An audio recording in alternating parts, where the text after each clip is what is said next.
Good evening, everyone. Thanks for coming to the supper. I'm sorry we're a little bit late, but you're going to enjoy the evening anyway.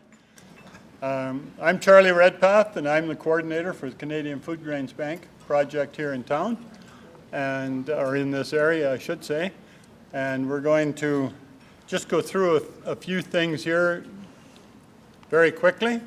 First thing I want to tell you about is, if you leave your cell phone on and it happens to ring, it's automatically $50 goes to the Canadian Food Grains Bank. So we would appreciate it if you would turn your cell phones off and or turn them on to vibrate or something. I've already moved mine there so nobody can phone me. And I want to tell you that the washrooms are down the hall. And the hand washing material is also on that part of the building if you want to use that. We're all ready to eat. Now I just want to tell you that the media has been invited. So you've missed some of it because I was on the 5:30 news tonight on chat. So you'll have to go home and watch that later. The Bow Island Commentator, I believe, is here someplace, and the Medicinet News, and also Shaw TV.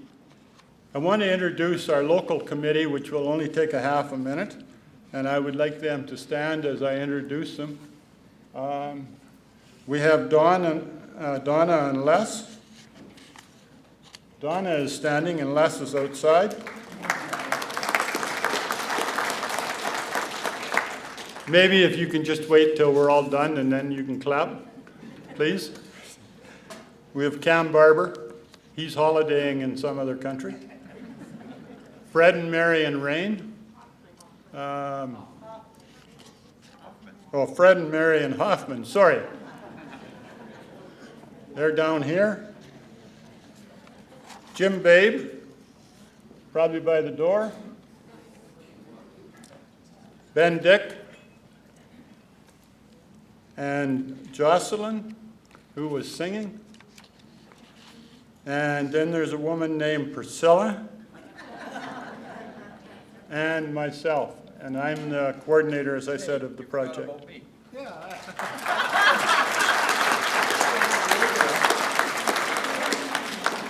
I did. I forgot. Got to think what his name is. Albert Kramer. The greenhouse man, Albert Kramer.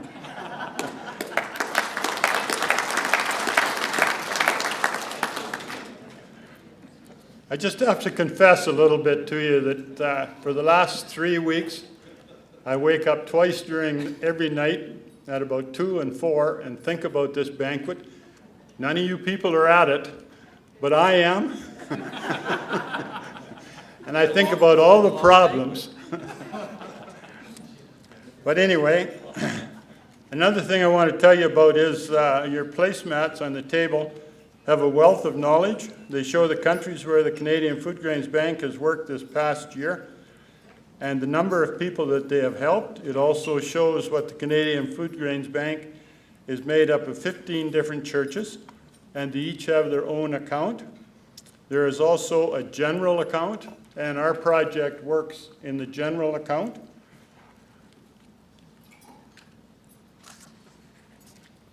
I'd like to ask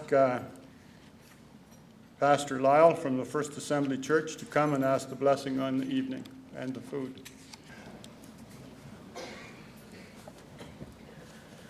God's good. Amen. Everybody's getting ready, especially the farmers. How many farmers are here? A lot of farmers? Getting ready, getting that itch. The water's getting out. No, not yet. Well, we're looking forward to another good year, especially with the church land, with Canadian Food Grains Bank, and so many people have been such a good blessing. And so God's blessing on you, His favor upon you in your little way that you've helped, even just to being here. Well, let's pray. Let's give thanks for this evening. Father, we thank you for your goodness, Father, for the extent of the Canadian Food Grains Bank across Canada and the sight that these people had in the beginning. Father, as we continue with our part, Father, here in Medicine Hat, Father, I just pray that your favor rests on the continued growth of Canadian Food Grains Bank with farmers and church lands and stuff like that, Father. And we just thank you for this evening. We give you praise and glory, Father. May your hand rest upon everybody here in a very deep and a very special way for their contribution. And we just thank you in Jesus' holy and wonderful name. And everybody said, Amen.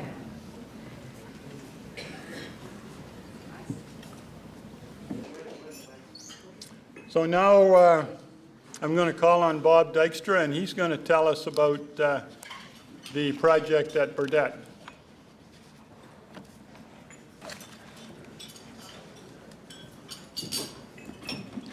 Good evening. My name is Bob Dykstra. I represent we call it the Westfield Growing Project, and most of you probably have heard my spiel before. Alan Schussler is the coordinator of that, and he's conveniently out of the country every time we have this banquet, so I'm trying to fill in for him. Westfield Growing Project was started 22 years ago. I think it was 22nd crop we just took off. It's always been on the same quarter section of land that is, well, it's in its third generation of ownership. It's second generation since we've got it, and we get it rent-free. And Muriel Luca originally, when she challenged Alan to start it, Muriel and Eddie are passed on now, and their daughter has allowed us to continue on that piece of land every year. It was a real different year. I guess all the farmers know that. South of Burdett, south of Bow Island, and on toward Formosa, we had a lot of flooding earlier in the spring. So our quarter section of land there had about 10 or 15 acre, how this country of extremes, it goes from super wet to super dry in a matter of no time. And so we only seeded about 140, 45 acres of that quarter. And then, of course, the rain stopped. And, but it still ended up at about 31 to 35 bushels an acre. And we managed to sell the crop in November. And we actually sold 2 crops that last year. Since we had the banquet, we sold our 2017 crop in the summer because we had flax last year and we waited for a better price and got the best price in the middle of the summer. So we hauled the flax away in July and we hauled the wheat away in November. I guess the thank yous, like I said, for all these 22 years that we've been going out there, we've never had a crop failure. So the good Lord takes care of us every year again. It's phenomenal how, when you really stop and think how just being faithful every year, and you add it up and it turns into millions of dollars for work for the Food Grains Bank overseas, and that's why we do it. And we continue to have a vision that we'll support this, and it always has worked out. The crops have been good, and the support has been good. And if you have any questions, you can always check us out. There's quite a few people from Bow Island and Burdett here, so thank you.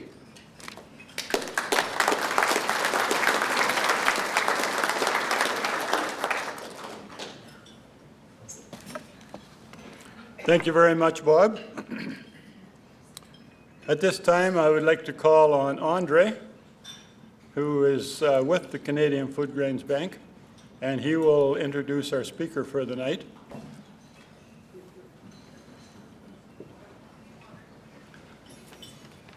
Well, good evening.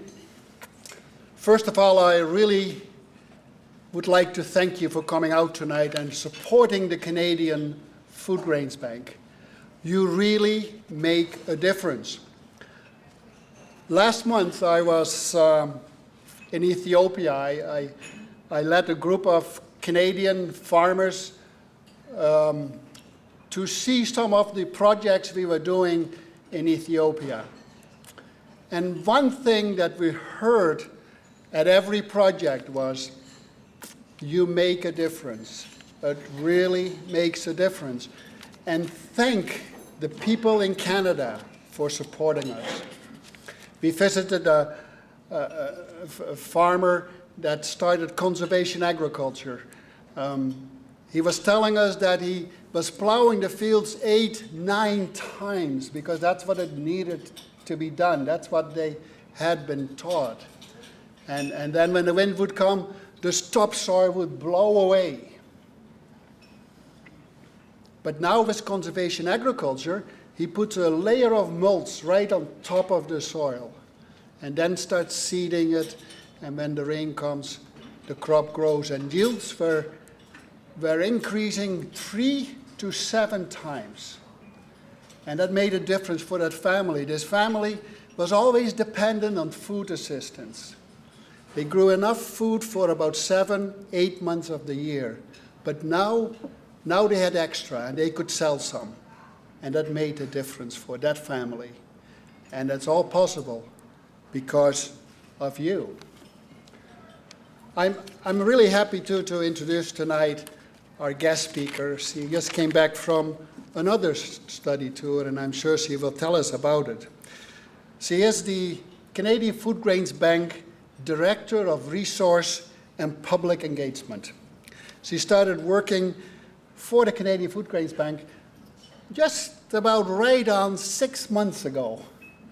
So she still has a lot to learn, but that's okay. She traveled across Canada and she met a lot of farmers the last couple of weeks, and she really enjoyed that, and she really saw, well, she will tell her, I shouldn't talk to her. Before she started working with the Canadian Food Grains Bank, she was the Director of Communications for Tier Fund Canada. And Tier Fund Canada is one of the 15 organizations that are members of the Canadian Food Grains Bank. Tier Fund has a whole bunch of churches associated with them. And so she was the director there of communications. She has a lot of experience, and through Tier Fund, she was at marketing and resource generation with Mercy Canada and community pregnancy care in Coquitlam in BC. And she also was the regional manager for Statistics Canada. I don't know what she was doing there, but. And then on top of that, you probably think she's about 80 years old when I read all this. She was the adjunct professor at Pacific Life Bible College. And then before that, she was a research assistant with a social research firm in Vancouver. So she has a lot of experience, and she brings it all to the Canadian Food Grains Bank, and we're really happy that she is the Director of Resources and Public Engagement for the Canadian Food Grains Bank. She was born in Canada to Sierra Leonean parents. She spent her childhood in England, Germany, and Belgium. Her family returned again to Sierra Leone for a secondary education. And her post-secondary education includes degrees in economics, sustainable development, and theology, studying at Carleton, Concordia, and Simon Fraser Universities in Canada. Musu Taylor-Lewis is her name. And Musu grew up in the Muslim faith and converted to Christianity in her adulthood. I'm happy to introduce to you Musu Taylor-Lewis.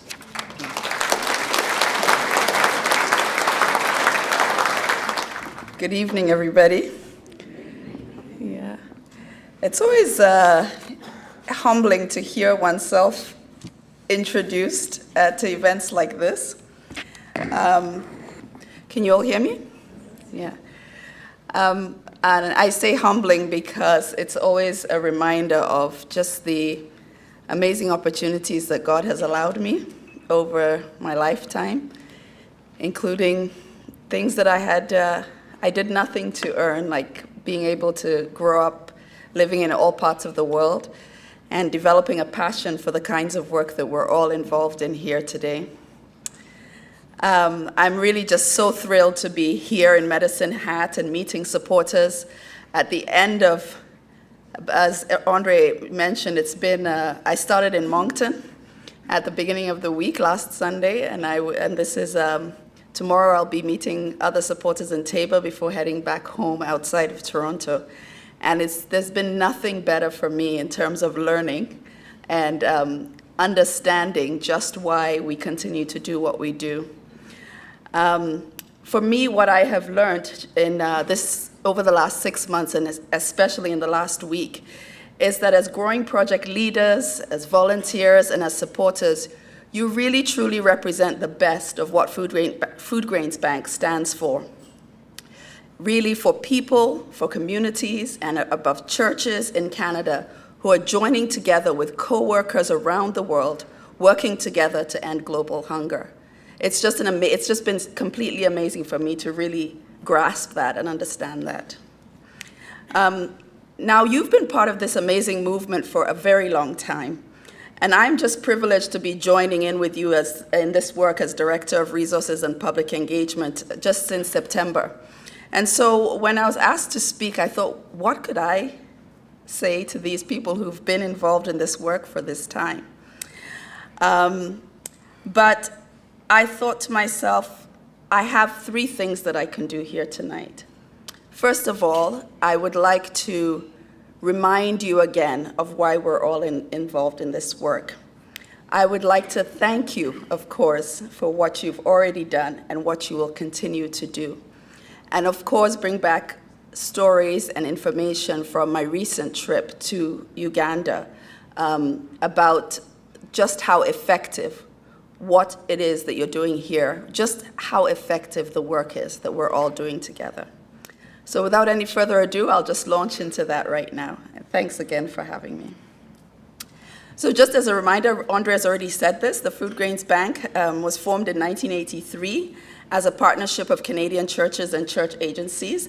And today there are 15 member agencies that represent 28 Christian denominations in Canada, working across denominational lines and differences, because each of these organizations and churches understand that when it comes to people being hungry, in a world that God has provided so much that we cannot afford to be divided. The Bible says that 2 are better than 1, and a cord of 3 is not easily broken. And we see that in the strength of the Food Grains Bank. I know that the Medicine Hat Growing Project works in this spirit of Christian unity, especially with the volunteers and community members representing various churches. And with proceeds going to the general fund, your Growing Project is saying that the money generated from your Growing Project will be used where needed most, regardless of which denomination is programming or is doing the work overseas. And so that spirit of unity is very apparent in this project here. So I would say to you tonight that the next time people ask you why Christians don't work together, you can simply say to them, we are. And to point to what you're doing here as part of the Food Grains Bank partnership. From your actions and achievements, I know you already understand the importance of what we're doing here together. And so I will continue to do those 3 things that I said I am here to do, to encourage you to continue this great work. Now, in my new role, my job is to make sure that we inform and educate Canadians about the work and to encourage more people to join us in working on this very ambitious vision of a world without hunger. It feels overwhelming, but because we join together, it really is possible, and I want to show you that is true today. Our mission is to work to end global hunger, and the vision of a world without hunger I don't know, sometimes I just think, how could we have such a great vision?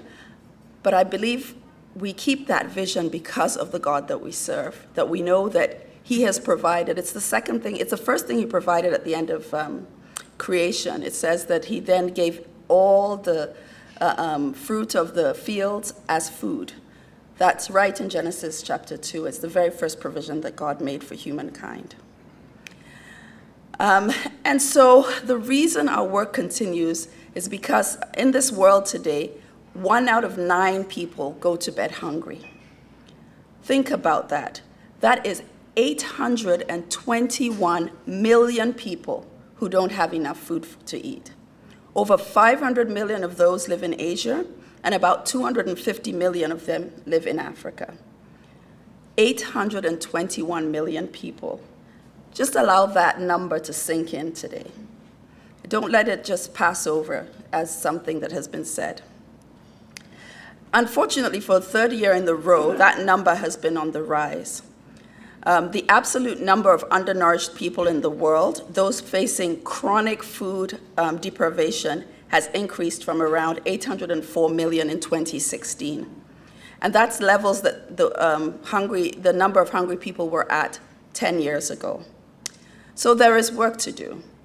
Why is the number beginning to increase again after a lot of progress that has been made?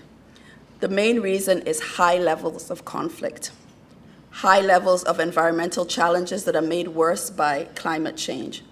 And these two reasons just have changed the graphs so that they're beginning to move upwards again. But with what we're doing here and with what a lot of other agencies are doing, we can continue to see that number go down again. So what does the Food Grains Bank do? First of all, with a generous matching grant from the Government of Canada, which you probably have heard about, the grant multiplies donations from projects like yours and individual Canadians by up to 4 to 1, depending on the type of programming that we apply it to.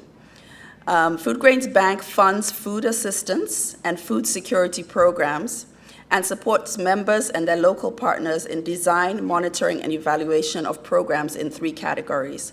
The first category is food distribution. 60% of the work we do is in emergency situations, situations like drought and war and refugee crises that you see on the news.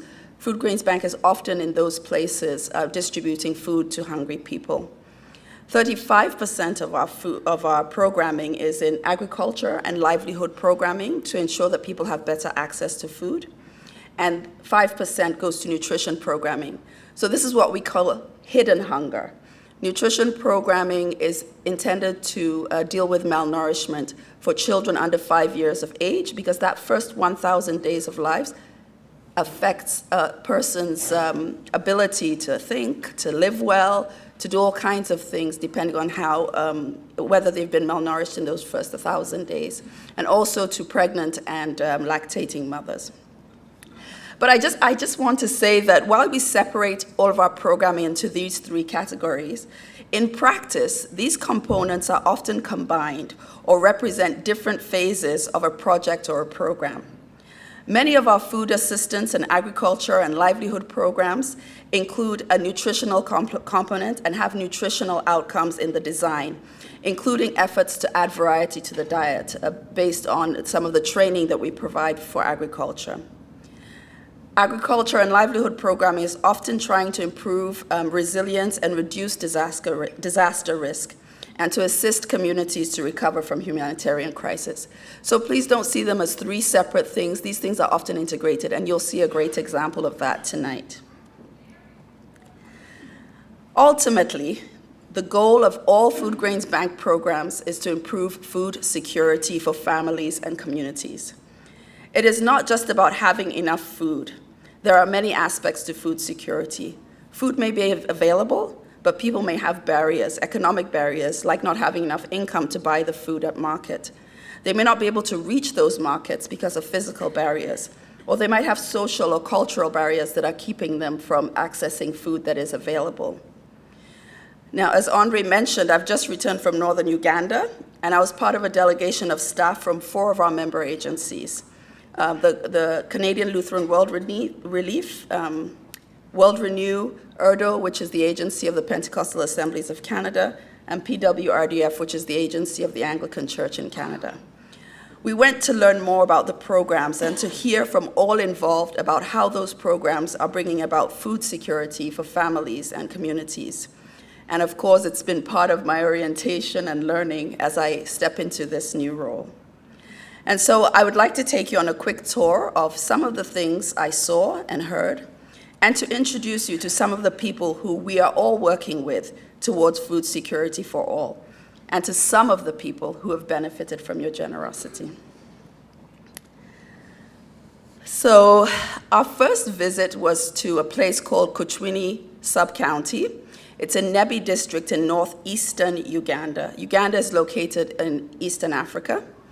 And World Renew Canada, World Renew Uganda, and the Nebi Diocese of the Anglican Church in Uganda are just completing a 5-year agriculture and livelihood program.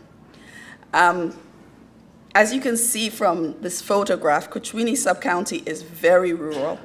It's a 7-hour drive from the bustling capital city of Kampala, where we landed and spent the first day getting our bearings, getting cultural orientation. We went to the mall and did some shopping, and then we drove 7 hours north to Kuchwini Sub-County. The landscape there is very dry, semi-arid land, and grass-thatched homes like the ones you see on the edge of this photograph are spread across the landscape, many with small solar panels to power 1 or 2 light bulbs in the homes. The families use mud to build their homes and the grass-thatched homes there, and you'll understand why that's important to note later. Many of the households in this area depend on small-scale agriculture for their livelihoods, but due to erratic rainfall, poor soil fertility, and little knowledge about sustainable farming practices, they struggle to grow enough food to support their families. Now, the agencies that I just mentioned introduced something called the Kuchwini Integrated Food Security Project in 2012. When they arrived there, they identified 3 main challenges to food security: the soil fertility, access to agricultural inputs, and unequal gender roles.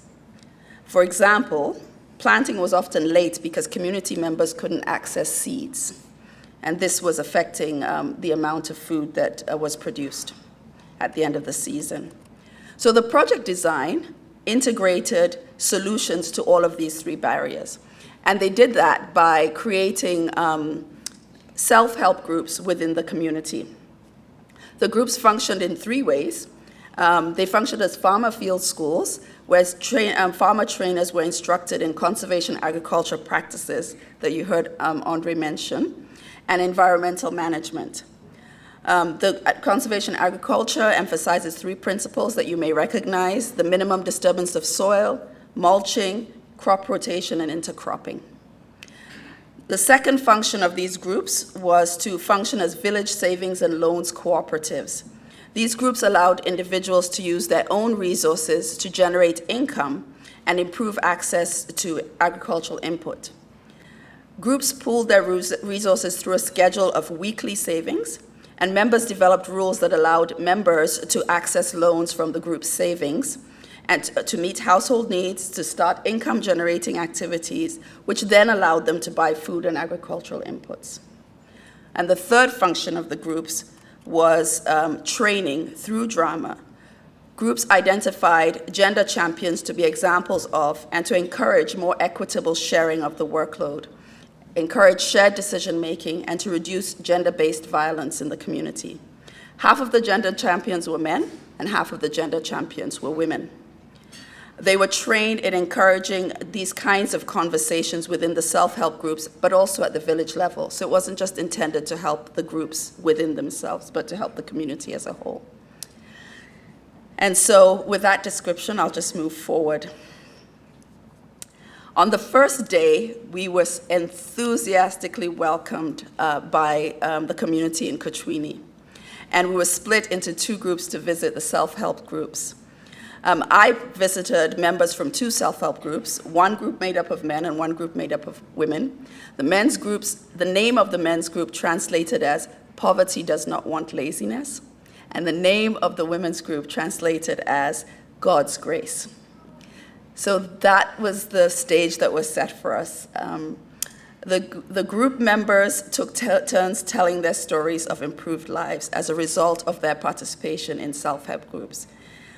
The project has been running for 5 years, and so there has been time for there to be impact, for the impact of the project to be felt in the community.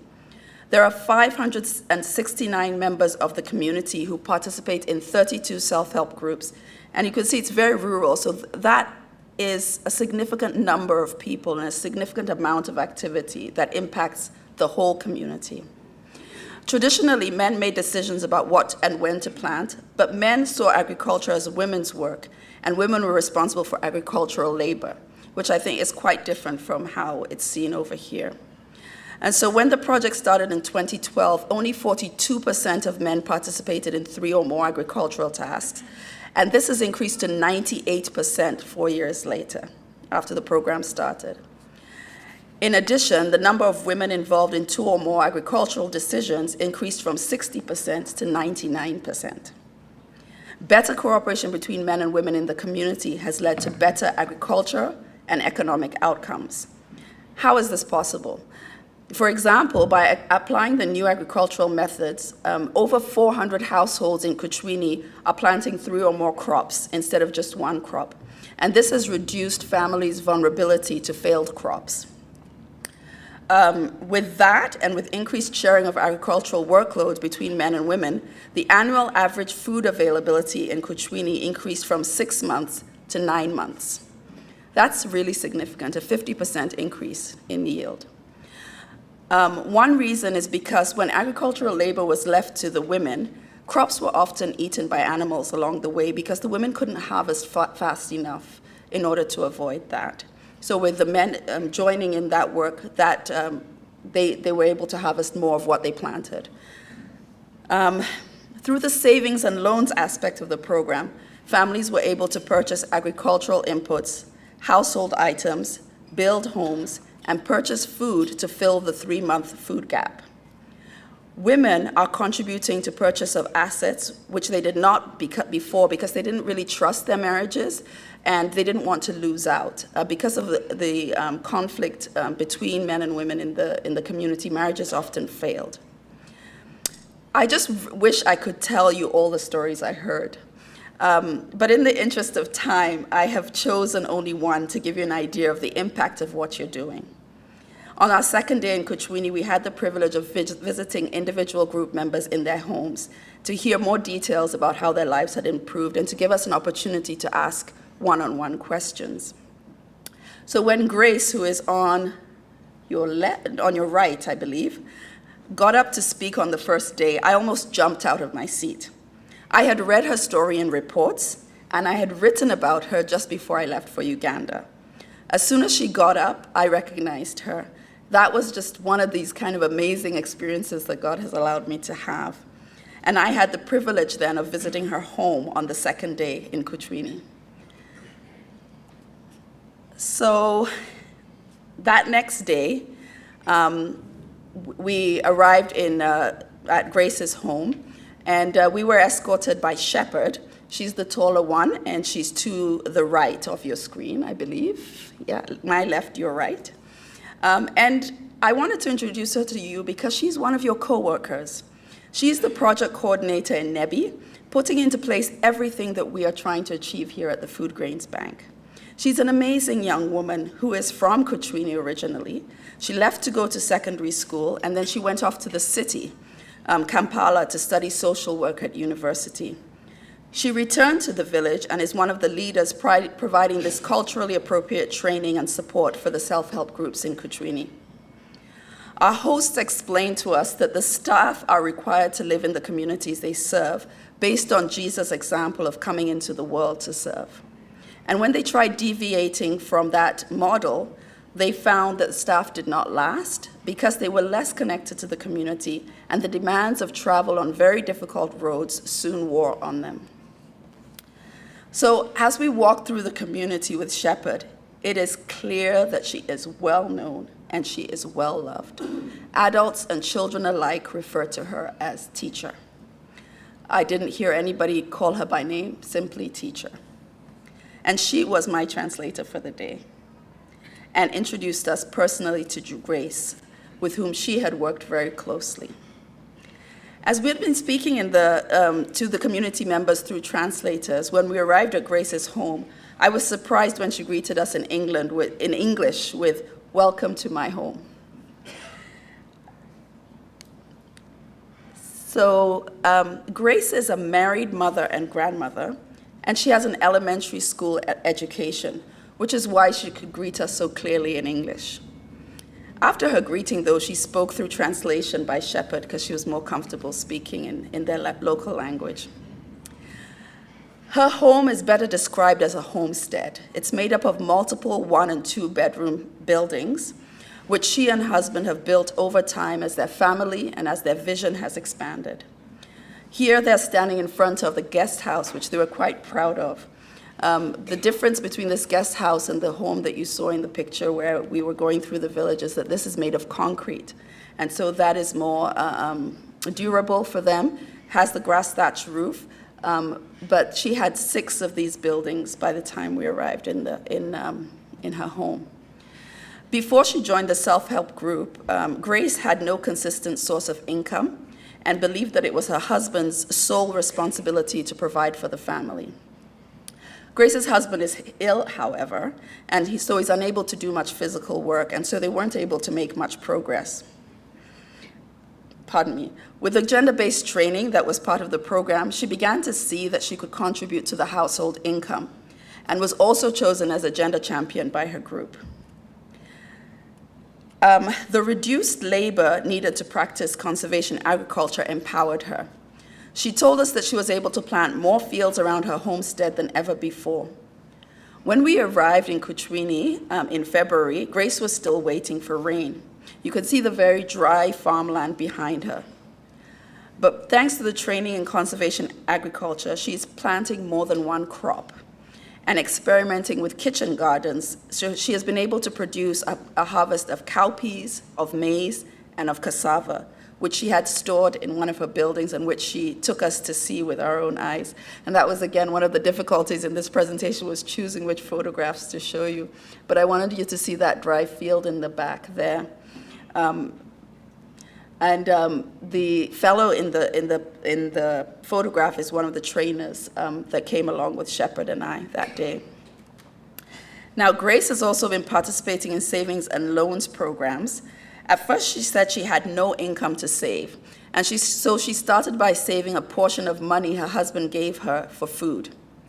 She took a loan and brought additional produce and was so motivated by the possibilities that she now saw that she walked. The first time she went to market, she walked 4 hours to sell it for profit on market day. She said she was up at 5 o'clock in the morning to make it for 9 o'clock market. For the first time, Grace brought these profits and her portion of the group's savings share out to her husband for them to decide together what they would do with the new income. She pushed past her mistrust of her marriage. And the result? They're building what they refer to as a permanent home. When Shepherd first arrived, one of the things Shepherd did when she arrived in Kuchwini with families is to do visioning exercises with them so that they would be motivated to participate more fully in the programming. And when they did the visioning exercise, Grace's vision, along with her husband, was to build a permanent home. The permanent homes in Kuchwini are built with bricks, and they have aluminum roofs. And there's a lot of benefits to that. It reduces the incidence of fire. The grass thatch roofs are susceptible to fire, especially where there are no solar panels. And those roofs have to be replaced every couple of years, and they're susceptible also to termites and bugs eating them up. And so they're constantly having to re-roof. And last but not least, having an aluminum roof means they're able to harvest water. So again, increased benefits to the family as a whole. As you can see, the house is in progress, and she was extremely proud of that home and that they were well on their way to completing that home. I asked her, so if Shepherd were to come to you today and to do this vision exercise, what would you envision? She laughed, and she said, well, I want to finish this one first, but I think I would think about a motorcycle or a vehicle, something that could get me to market faster. It was very encouraging. I wanted to show you also the picture on your right, because that was a photograph that was taken last year after the rains had come.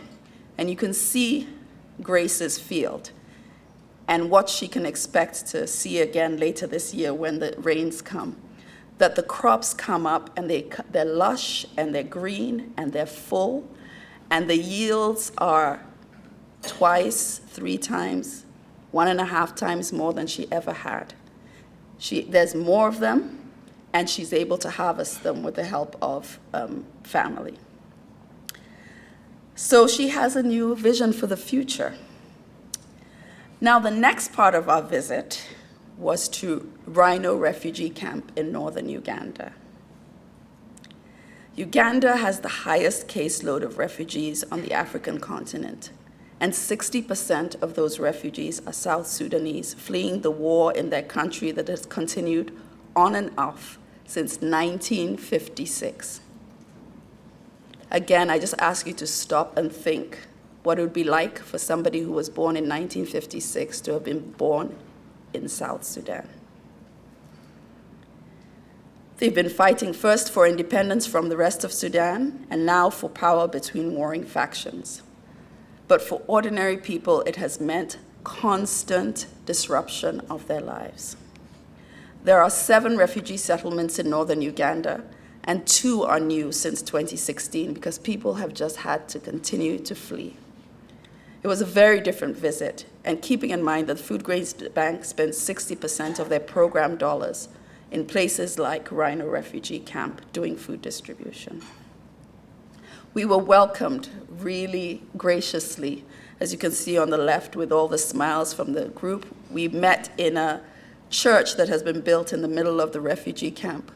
And if you look really closely, the roof of the church is made from UNHCR tents, so that when they arrive, they're given tents, and then as they build their homes, they've been putting these tents together and doing different things. And one of the things they did was to roof the church in the middle of the camp. And so that's where we met. And as we sat and as we listened, people continued to stream in through the day. So I think even in that photograph, you can see people are coming in. And that just continued as people heard there were visitors in the camp. Just below the smiles and welcome, there was a lot of discouragement and frustration in Rhino Camp. It was a very different atmosphere than in Nebi, the hopefulness, the continued vision for the future. The community members thanked us for the nutrition supplements being provided through the Pentecostal agency Erdo here in Canada and distributed by the Pentecostal Assemblies of God in Uganda. The fortified porridge goes to the most vulnerable people in the camp, identified from leaders from within the refugee community. These are people with disabilities, the elderly, and lactating and nursing mothers. We heard of disrupted families. We heard of ongoing need, of constant worry about having enough to eat, and of the desire to return home to lead productive lives. It was very humbling to find faith in the Rhino Camp, extremely so. The South Sudanese refugees we met do not want to continue to be dependent on emergency food supplies. They simply have no other choice. They want to return to lives where they grow their food and generate income to feed their families. And that is why we continue to work together. Grace and the other families in Nebi are excited and hopeful because through agricultural and savings programs, they can expect to continue to have access to enough nutritious food to lead healthy and active lives. They can envision a future that is more and more secure. For the refugees in Rhino Camp, that is not so certain. There is not as much hope, but there was a lot of faith in that place. And so the need is great. And in Rhino Camp, there's, 40 NGOs working, and we all coordinate together. The Pentecostal Assemblies of God agency is providing nutrition supplement to those who are already distributing the main food supplies. They've done hygiene kits and all kinds of things in the refugee camp. But the reason I'm mentioning that is some of what needs to be done to see a world without hunger cannot be accomplished through the programs of the Food Grains Bank members alone. We're all working together. We're working together with each other, but we're working also in concert with other agencies. So the Food Grains Bank also engages in public education to increase our fellow citizens' awareness of issues of global hunger and to encourage people to take some actions towards ending this scourge. And we know there is more we can do as a country. So we also advocate for our government with our government for policies that will improve food security around the world. Currently, we're advocating for the following things: for a significant increase in the levels of Canadian aid in this year's budget. We're asking that Canada specifically restores aid for agriculture, with significant benefits being provided to smallholder farmers like Grace. We're asking that Canada spends at least 50% of what it sets aside for climate financing in developing countries on adaptation to changes in weather patterns, because people are already being affected by that and are not able to produce as much food as they otherwise would have.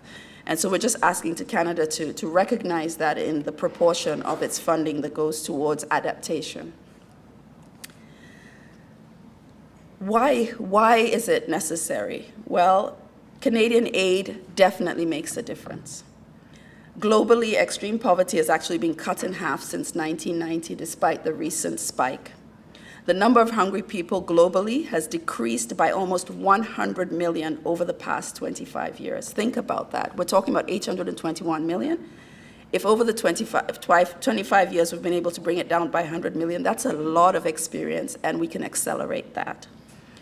More than 6 million deaths due to malaria have been averted, and billions have gained access to basic water and sanitation since 1990. Primary school enrollment has increased to 91% in most countries, and there's now an equal number of boys and girls in school. It's important that we continue to do this work together, the whole world together, and we'd like to see Canada be a leader in making sure that fewer people are hungry in our world. However, currently, Canada only gives 25 cents for every $100 of income that we earn as a country towards ending global hunger. That's only about a third of the commitment that it had made in the past. And so we're asking for an increase in that to 50 cents, perhaps, out of $100. Generally, when we're talking to supporters, to the public, to people, we have 4 things that we ask of communities. We ask that people give, and we know that you have already been giving. Since 2000, the year 2000, the Medicine Hat Growing Project has contributed a total of $594,713 to ending global hunger. With matching funds and the partnerships between our members, that has been multiplied many, many times, with millions of people like those in Rhino Camp and in Nebby County benefiting from your generosity. I can say with conviction that only God really knows the true number of people that have been impacted by what you're doing right here in Medicine Hat. Tonight, I trust that you'll continue this legacy of giving with generous contributions, and I pray that you will go well past that the 600,000 mark. Second thing we ask people to do is to pray. The refugees we met asked us to pray that they could return to their homes. Pray for peace in South Sudan. Pray for peace in Yemen, in Myanmar. Every time you hear news of war or of conflict, remember that that means there are people going hungry, and pray.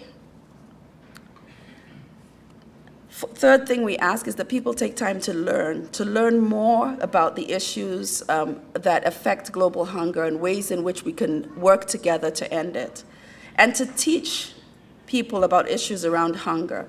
We have excellent resources on our website. If you'd like to explore them, if you're involved in education, you're a teacher, we have resources to teach young children, youth, and adults around issues of global hunger, and also resources that can be used in churches during worship services. So you can find those at foodgrainsbank.ca/resources. And I'd really encourage you to look at that after this event today. And last but certainly not least, we ask people to advocate.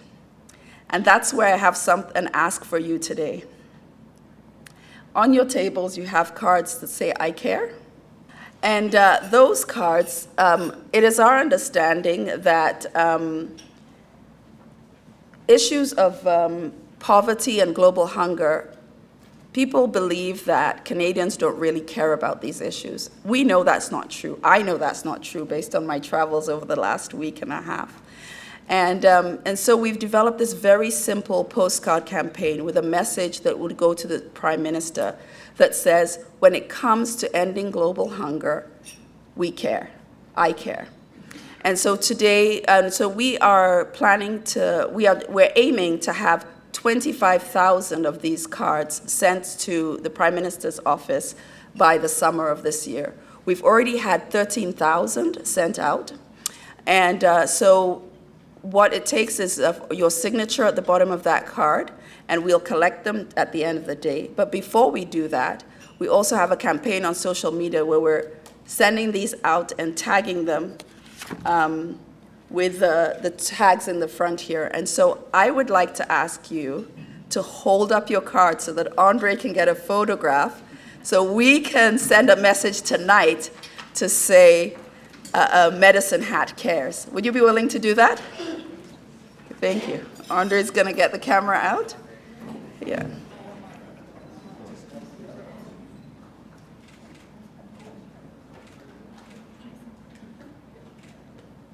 Thank you very much. That's great. So if you're on Twitter, look out for those tweets tonight. And yeah. And please do sign the card. We just ask for your signature, your name, and the postal code is just to prove that you're a real person. And if you leave them on the table, we'll be collecting them after the event today. And so in closing, I want to do that last thing that I said I came here to do, which is, of course, to thank you. But I don't have the words to thank you for the service you're providing, and so I'm going to read from 2 Corinthians chapter 9.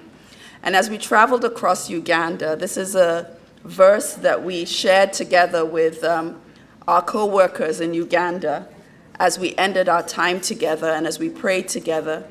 This was the verse that we shared. And so I'm here to share with you in solidarity with our co-workers across the world. So 2 Corinthians chapter 9 says, "This service that you provide is not only supplying the needs of the Lord's people, but is also overflowing in many expressions of thanks to God. Because of this service by which you have proved yourselves, others will praise God for the obedience that accompanies your confession of the gospel of Christ, and for your generosity in sharing with them and with everyone else. And in their prayers for you, their hearts will go out to you because of the surpassing grace God has given you. Thanks be to God for his indescribable gift." Thank you.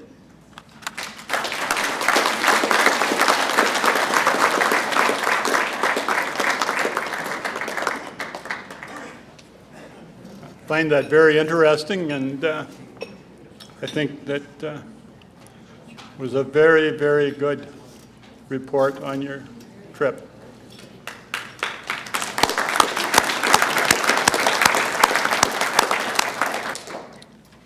Okay, now I'm going to talk about another project, and it shouldn't be too long, I don't think.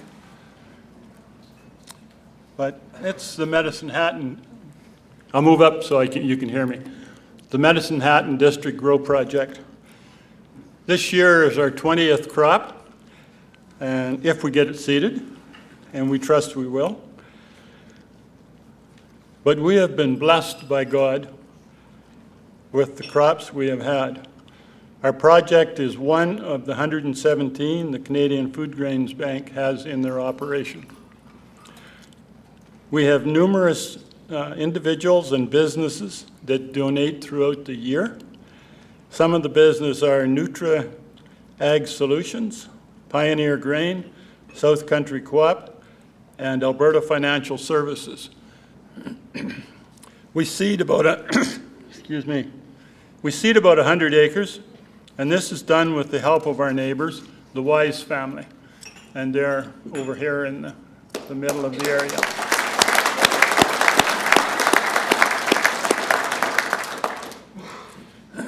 They are so kind and willing to help, and we are grateful for this. Now let me tell you that this summer was so dry that the gophers even left. So we didn't have any problems with gophers when it came harvest time. On August the 15th was the harvest day. I had arranged for 3 combines, but only 2 showed up.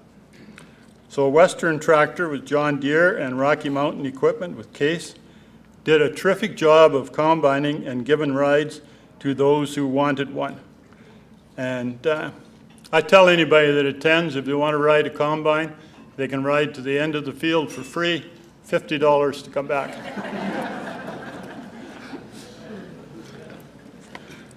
I called the 3rd dealer that hadn't shown up and asked him about the combine that was supposed to be coming. He told me that someone had stopped and bought it the day before, and he wanted it immediately, so they could not supply one then. So the grain was harvested with 2 combines. We hauled the grain directly to the elevator, P&H elevator, Patterson elevator, and Pioneer Grain. And Perry Wold and Alan Dixon each supplied a Super B trailer. And we served lunch in the field to over 125 people. Tim Hortons supplied coffee and donuts, and sausage was supplied by Premium Sausage of 7 persons. Our crop average was down, as we only harvested about 3,250 bushels. David G. attended, who is working with Shaw, and he's here tonight, and he did a video of the harvest. And if everything works the way it's supposed to, we will watch that now. The Medicinatin District Growing Project is a project that started in 2000. This is our 19th harvest, and it was set up with that name because we felt we would take in the surrounding area around Medicine Hat as well as Medicine Hat itself, and the proceeds would all go to the Canadian Food Grains Bank. On this crop, most of the material and equipment that is used here is donated. We have been very, very fortunate, and I have maintained that it's a community effort. So we have dealers that supply equipment. Then we have 2 truckers that are trucking the grain to the elevators in Medicine Hat area. We have guys that supply fertilizer, and we have neighbors that do the seeding and spraying. And it's just, you know, it's been kind of a miracle. I think it's a very, very, very good idea for people to come out and be a part of the harvest, because it gives them basic knowledge of what the Canadian Food Grains Bank is doing. It also gives them a chance to see what the project here is doing and how we're spending the money, and you know, it's not being wasted. I volunteered for the Canadian Food Grains Bank because I, number one, believe in the cause. I was selected to go to a dinner in the fall, and when I went to the dinner, I found out a little bit more about the Food Grains Bank and decided it was something that I wanted to get involved in. I sent an email to their board, and here I am today, volunteering for their harvest production, and will continue to volunteer as needed. When I got involved in the mid-1980s, the Food Grains Bank was just getting started, and I was very interested in it. So as a result of that, I got to go on a trip to Ethiopia and actually saw how they worked in Ethiopia and countries over there where assistance was being used, and I decided that if I ever found some land that was available, that I would push to see if we couldn't use it for the Canadian Food Grains Bank. In 2000, First Assembly of God purchased a quarter section here, and I talked to them about letting me use it to farm it for the Canadian Food Grains Bank, and they agreed that that would happen, and we have been here since. I originally became involved, I think, because of the crossover between my interest in farming and my work overseas. I've spent 8 or 10 years of my life working overseas in various countries, and I have been able to see firsthand how these countries need the help. And if there's some way that even city slickers like me can help out in some small way, I'm willing to do it. I don't own a farm, I don't own the machinery, but I can help out, and that's why I enjoy doing it. This crop helps Canadian Food Grains Bank in the fact that we sell the grain when it goes to the elevator, and cash goes to the Canadian Food Grains Bank.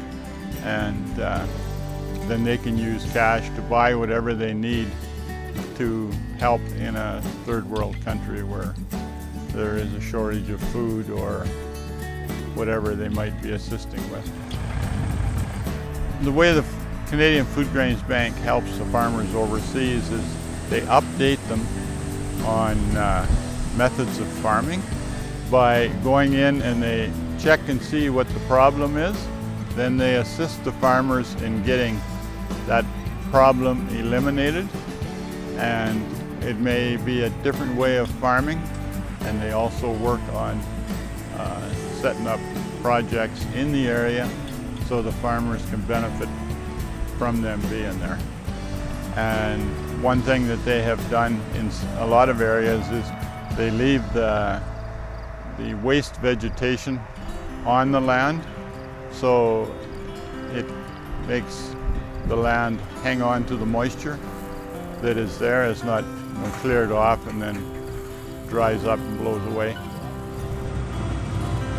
We are a very large farming community here. Growth in every area is important, and the Canadian Food Grains Bank needs to have an awareness no matter where they are. So the fact that they're here allows people, especially local people, city people, that maybe don't understand what it's all about. And it's not just the farmers donating, anyone can donate. You can volunteer, your donations are important no matter who you are. It's an amazing way for Canadians to be involved in helping do something, because world hunger is a huge problem. And my experience has led me to believe that it's a one way that even a non-farm person like me can take part and still feel like you're doing something useful.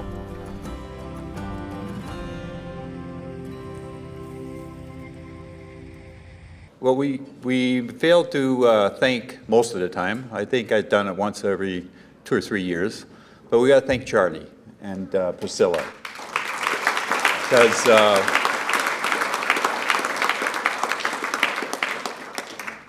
he's quite a trooper, eh? I don't know how many tables he fills, but it's amazing. I didn't fill one, and he fills them all almost. Well, not only him, but we like to thank Charlie. Without Charlie, this really wouldn't happen. And he's got a heart for it. He's had a heart for it right from the beginning, and he doesn't slow down. So it's pretty neat to see, and it keeps us all going. So thank you, Charlie, and we hope we can spend many more years together doing this, eh? It's cool.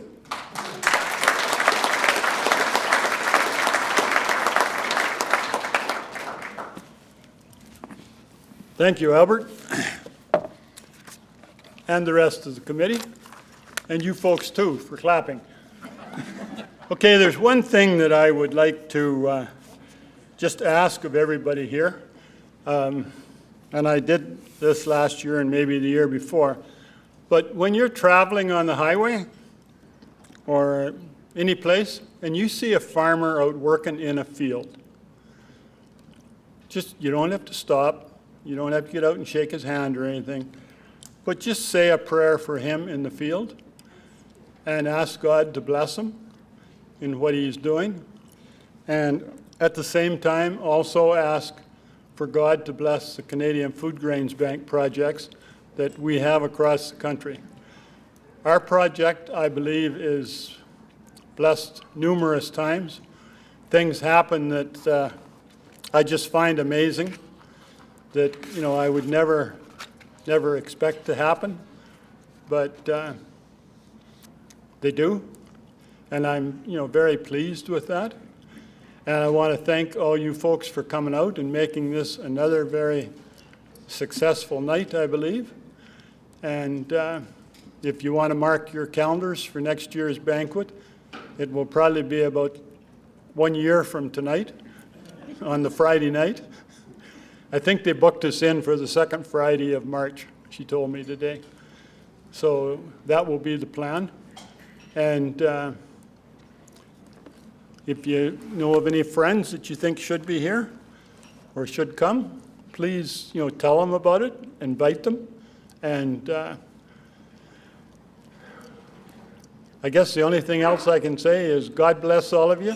And I would like to see you all when we seed, but I don't think the Wises want you all out there in the field when they're trying to seed. But come harvest time, definitely. Watch for the date, or if you hear anything about it, check with me, and we will let you know. It's always kind of hard to, I know you can't harvest on Monday because everybody is trying to get set up to go for the week, and so it has to be Tuesday or Wednesday, and you can't harvest after a long weekend. So I figured that out in the last 19 years. But anyway, I do really appreciate everybody that came out and the support we have from the local people here in Medicine Hat. I believe it's really overwhelming. And I think it's really going to be interesting when we pass on and get to heaven and we meet some little kids up there who said, I remember you. You guys donated money for our project in the country I lived in. And it kind of overwhelms me when I think that could be a real possibility. And